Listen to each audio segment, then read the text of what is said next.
बिस्मिल्लाहिर्रहमानिर्रहीम। आज हम निहारी बना रहे हैं। निहारी बनाने के लिए हम सबसे शॉर्ट जो तरीका है वो यूज़ करेंगे, क्योंकि गैस का भी सर्दियाँ आपको पता है, गैस का भी बहुत इशू रहता है, मसला रहता है। और सबसे पहले जी हमने तकरीबन 2 table spoon cooking oil add किया है और इसके अंदर 1 टीस्पून जिंजर गार्लिक गार्लिक हमने बल्कि लिया है, इसमें जिंजर नहीं ली, गार्लिक लिया है। और गार्लिक को हमने कूट लिया है। इसको हम थोड़ा सा सोते कर लेंगे। और जो हमने जो गोश्त लिया हुआ है ना, गोश्त तकरीबन जो है मैंने हड्डी के बगैर लिया है। ठीक है, ये सिर्फ हड्डी है हल्की सी। अगर आप कोशिश करें तो हड्डी वगैरह हड्डी वाला ले लें। ½ किलो गोश्त है। ठीक है, वो ये जो देख रहे हैं, इसे इसी से इन्हीं चीज़ों से हमारा जो है निहारी में रोगन बनेगा। ये गोश्त है वो ऐड कर लेंगे हम। और इसको हमने हल्का सा जो है ना अच्छे तरीके से इसको भूनना है, यानी कि ऑयल में फ्राई करना है कि इसका जो कलर भी चेंज हो जाए और जो गोश्त जो अपना पानी छोड़ता है ना वो छोड़ दे ऑयल के अंदर। हम इसको अच्छे तरीके से इसको फ्राई कर लेंगे। बिस्मिल्लाहिर्रहमानिर्रहीम जी, अल्हम्दुलिल्लाह जी, जो हमारा बीफ है ऑयल के अंदर अच्छे से फ्राई हो चुका है। और अब इसके अंदर हम तकरीबन ये जो जग है, तकरीबन इसके अंदर जो पानी है तकरीबन 1 लीटर पानी आता है, वो इसके अंदर हम ऐड कर लेंगे। और अब इसको हम प्रेशर लगा देंगे ताकि जो हमारा जो बीफ है जल्दी से गल जाए। और ये जो पानी है, हमने अक्सर लोग होते हैं ये जो यखनी वाला जो पानी होता है उसको आउट कर देते हैं। हमने इसको आउट नहीं करना, हम इसी के अंदर अपनी जो आज की निहारी है वो इसी में बनाएंगे। इसी से हमारा बहुत अच्छा फ्लेवर निकलेगा। इसको जी प्रेशर लगाएंगे अब। और प्रेशर लगाने के बाद हम इसका तकरीबन सीटी के बोलने के बाद हम इसको तकरीबन 12 मिनट तक के लिए इसको पकने देंगे। बिस्मिल्लाहिर्रहमानिर्रहीम जी, तकरीबन 10 से 15 मिनट हो चुके हैं। 15 मिनट हो चुके हैं हमारी जो सीटी बोलते हुए। अब हम अपने इसको चूल्हे को बंद कर देंगे और अपने यानी कि इसका ढक्कन हटाते हैं और गोश्त को चेक करते हैं जी हमारा गोश्त गल चुका है या नहीं। अब जी हम गोश्त को अपने चेक करते हैं, गोश्त जो है हमारा गल चुका है या नहीं। माशाल्लाह जी, गोश्त जो ऑलमोस्ट जो है हमारा गल चुका है। और बाकी की जो बिल्कुल हल्की सी लगा लेंगे, 95% हमारा गोश्त गला हुआ। बाकी जो की जो इसमें हल्की सी जो कसर है, हम जब निहारी बनाएंगे सारी चीज़ें जब ऐड करेंगे, गोश्त को भी ऐड करेंगे, तब जो है इसकी जो 5% जो है 100% जो हमारा गोश्त है तब गल जाएगा। तो अब चलते हैं जी हम अपने नेक्स्ट प्रोसीजर की तरफ। बिस्मिल्लाहिर्रहमानिर्रहीम, ये कढ़ाई में हमने तकरीबन थोड़ा सा ऑयल ऐड किया है, 4 टेबल स्पून। ठीक है, और 2 प्याज ली थी हमने, ब्रीच स्लाइस में कटिंग कर लिया है। इनको अब हम गोल्डन फ्राई कर लेंगे। अच्छा, याद रहे कि प्याज को हम जब हल्का सा लाइट ब्राउन हो जाएगा ना, हम तब भी निकाल लेंगे इसको। ठीक है, ज़्यादा हम इसको ब्राउन नहीं करेंगे। प्याज ये हमारा ब्राउन हो चुका है। अब इसको हम डिश आउट कर लेंगे, जिसको निकाल लेंगे प्याज को।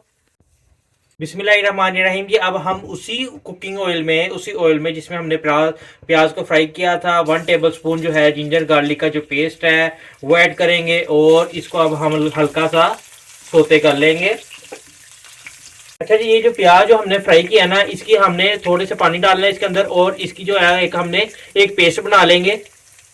बिस्मिल्लाहिर्रहमानिर्रहीम जी, अब जो हमने प्याज जो फ्राई किया था उसका जो पेस्ट बनाया है वो ऐड करेंगे इसके अंदर इस तरीके से। अब इसके अंदर हम स्पाइसेस ऐड कर लेंगे, तकरीबन 1 टेबल स्पून और 1.5 टेबल स्पून साल्ट, नमक। कोरिएंडर पाउडर तकरीबन 1 टीस्पून और रेड चिली पाउडर वो भी तकरीबन ½ टीस्पून हम डालेंगे। आप अपने टेस्ट के मुताबिक भी इसमें ऐड कर सकते हैं। अच्छा, याद रहे कि इसके अंदर जो हल्दी है वो नहीं जाएगी। ठीक है, टमाटर भी इसके अंदर नहीं जाएंगे। अब जो बीफ था हमने इसको पहले से गला लिया था प्रेशर कुकर में, वो ऐड कर लेंगे इसके अंदर। इसको भी अच्छी तरह से इसके साथ मिक्स करेंगे, हिलाएंगे, ताकि इसके अंदर भी सारा जो फ्लेवर है एक अच्छे से फ्लेवर आ जाए। अच्छा जी, अब जिसके अंदर हमने गोश्त गलाया था उसकी जो यखनी है वो इसके अंदर पैन के अंदर हम वो ऐड कर लेंगे। 1 गिलास इसके अंदर जो पानी है वो मैं ऐड कर लूंगा, क्योंकि पानी जो मुझे लग रहा था वो थोड़ा कम है, इसलिए इसके अंदर मैंने पानी ऐड किया है। और अब क्या करेंगे, हम जो बहुत अहम रोल है, प्लेन आटा लेंगे। ठीक है, आपको मैं दिखाता हूँ कि आटा मैंने कौन सा लेना है और कितना लेना है।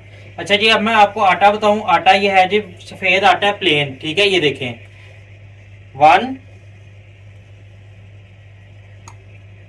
2 और ये 3। ठीक है, और ये हाफ 3.5 टेबल स्पून हमने आटा लिया प्लेन, ठीक है बिल्कुल। अब इसको पानी के अंदर हम इतना घोल लेंगे कि इसके लम्स ना बने, ताकि हम डायरेक्ट इस तरह डालेंगे ना तो लम्स बन जाएंगे। अब मैं इसके अंदर पानी डालता हूँ और पानी इतना डालेंगे हम, इतना इसको सिर्फ इतना आपने मिक्स करना है कि ये मिक्स हो जाए और इसके अंदर लम्स ना बन जाए। अच्छा जी, अब पानी से मैंने डाल के इसमें मिक्स कर लिया है, ठीक है। अब इस तरीके से हम थोड़ा थोड़ा डालते जाएंगे और तकरीबन हम ना 5 मिनट तक हम ये जो हमने मिक्सर आटे का डाला है ना खोल के, हम इसको चम्मच से इसलिए मिक्स करेंगे 5 मिनट तक, ताकि जो इसके अंदर लम्स आटा जो है वो हमने पानी के अंदर मिक्स करके डाला है वो नीचे ना बैठ जाए। अच्छा जी, अब ये वो मेन मसाला है जो इसके अंदर मेन प्लेयर है, इसके अंदर जो टेस्ट लेके आएगा, जो जायका लेके आएगा, जो खुशबू लेके आएगा। इसके अंदर हर चीज़ ऐड है। आपको मैं डिस्क्रिप्शन में इसका लिंक भी दे दूंगा, आप वीडियो इसकी जाके देख सकते हैं। मैं आपको पहले जो है बनाना मैंने सिखा चुका हूँ, जिसने नहीं देखी तो डिस्क्रिप्शन में लिंक होगा, आप देख सकते हैं। 1 टेबल स्पून हम ये भर के हम इसके अंदर जो गरम मसाले का जो है वो ऐड करेंगे। अच्छा जी, अब मिक्स कर लिया हमने।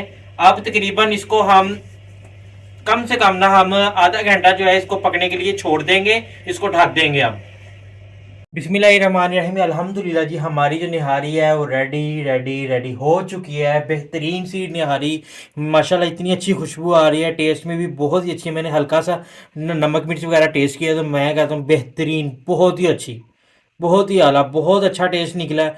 और अच्छा जी, निहारी हमारी डन हो गई थी 15 मिनट बाद, जो हमने आपको बताया था तकरीबन आधे घंटे का, जब आटा मिक्स किया था इसको पकने के लिए रखा था, ठीक है।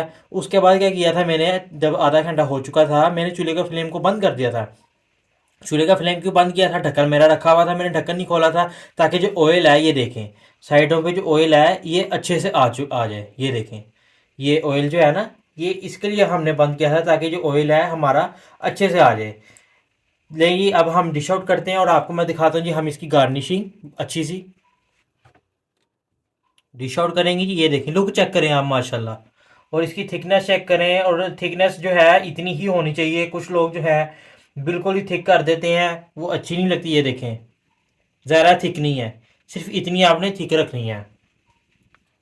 अब जी इसके ऊपर हम हल्का सा जो प्याज है वो डालेंगे, ब्राउन कर लिया था हमने पहले ही, ठीक है। इस तरीके से हल्का सा जो धनिया है वो ऐड कर लेंगे। इस तरीके से हरी मिर्चें जो हैं वो भी ऐड कर लेंगे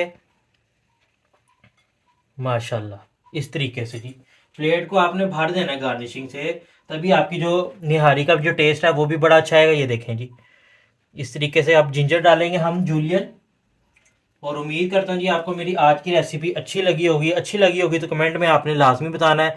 इंशाल्लाह जी एक नई वीडियो में एक नई रेसिपी के साथ फिर हाजिर होंगे। तब तक के लिए शेफ फूड का सलाम, अल्लाह हाफिज़।